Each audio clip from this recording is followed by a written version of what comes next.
Some resistance-based training considerations for the sand performance. Plyometrics with the stretch shortening cycle. I just thought this little kid was cute, so I put him on there. Seated box jumps. This one is, again, taking out that amortization phase, so they don't get to store any energy up. She's loaded, and then she's just going to jump right from the box. Accommodating resistance. If you can see, she's got the chains attached to the barbells on the inside.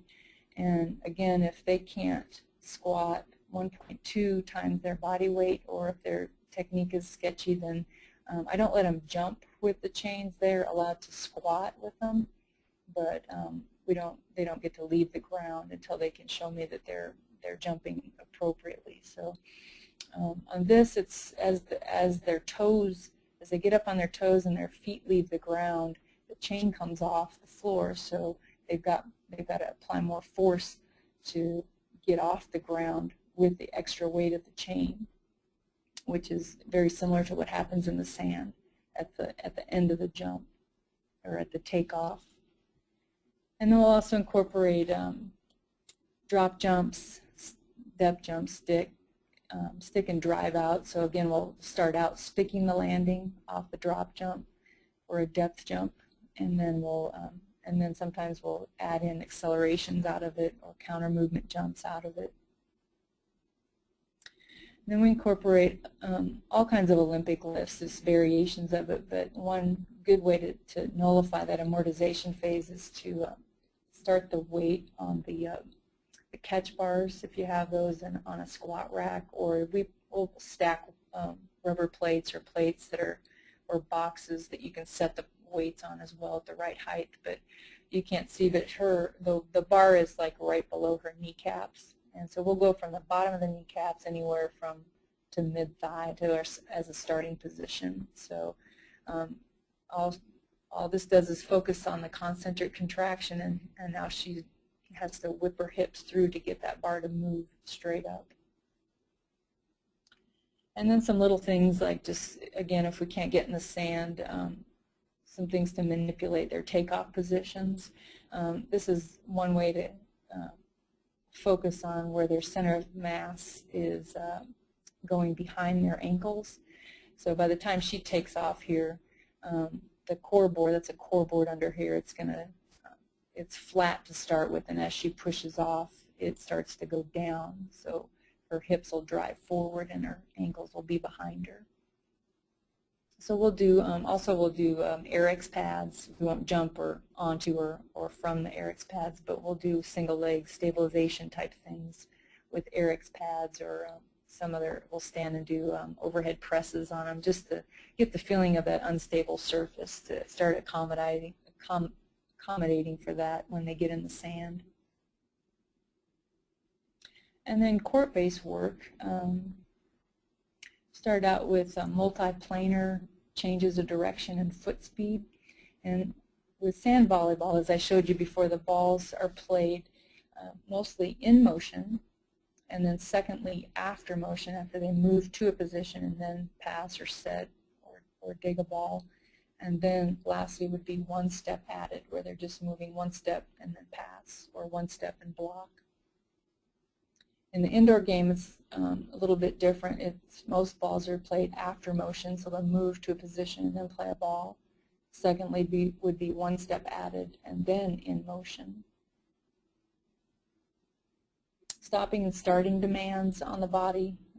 Focus a lot on that in the court-based work. So especially the deceleration, we do a lot of Cincinnati Sport Metrics. Cincinnati Sport Metrics does a video. It's like a 7-week program where you do about 7 to 10 different jumping activities, but it's mostly about the landing, and it teaches them how to absorb with their hips instead of their knees, how to initiate the movement with their hips, how to land softly and still get a good height, bend and extend with the hips first, and then using their posterior chain is a big part of it.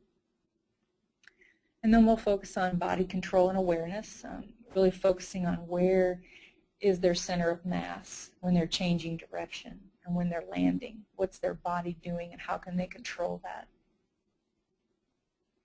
Anaerobic fatigability and recovery. Obviously, these sports are true or are not true aerobic style sports, but they do have components because of the length of the sets and the matches being, hours. Their bodies then have to learn how to adapt and how to use their aerobic system for recovery. That's a big part of it. But these are anaerobic sports, so our primary focus is going to be on developing the anaerobic work capacity. In that previous slide at the beginning, I showed you that most of the rallies are between 6 and 11 seconds for both sports. So, and then only occasionally are they about 15 seconds to 45 seconds. But the rest is still within that 10 to 20 second range. So they've got to be capable of a quick and efficient recovery. And I feel like that's a big part of my job as a strength and conditioning professional, is to tax their systems so that that fatigue's not a factor when they're practicing for you guys or in games. So it's important to prepare for those longer rallies too, the 30 to 45 second rallies that occasionally happen. The bulk of the training doesn't need to be on that, but it does need to be considered because it's physical and it's mental.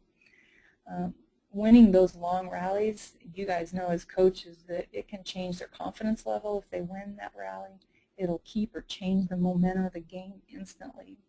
And the more frequent you have those long, hard taxing points, the more the force of each hit starts to diminish, and the power output's going to start to be reduced. But our job as coaches and strength conditioning professionals is to defer or suspend that from happening. I read a study that said that accuracy diminishes by about 81% the longer that rally continues. And you guys know all the long rally scenario where the ball's going back and forth and both teams are crushing the ball, but both teams are having really big time digs and keeping the ball in play. And pretty soon that exhaustion sets in, the point gets a little sloppy, making silly mistakes, and the force of the hit starts to diminish a bit. And finally your team wins the point, and your outside hitter goes back to serve, and they've got that 12-second rest. They're still breathing a little heavy, and their legs are feeling still a little exhausted. And what do? They miss the serve, right? Not always, but sometimes. And, I take responsibility for that a lot of times because I feel like I haven't prepared that student-athlete for that stress. They need to be comfortable with feeling uncomfortable so that they can focus mentally and still perform without choking. I think that's a big part of that fatigue factor.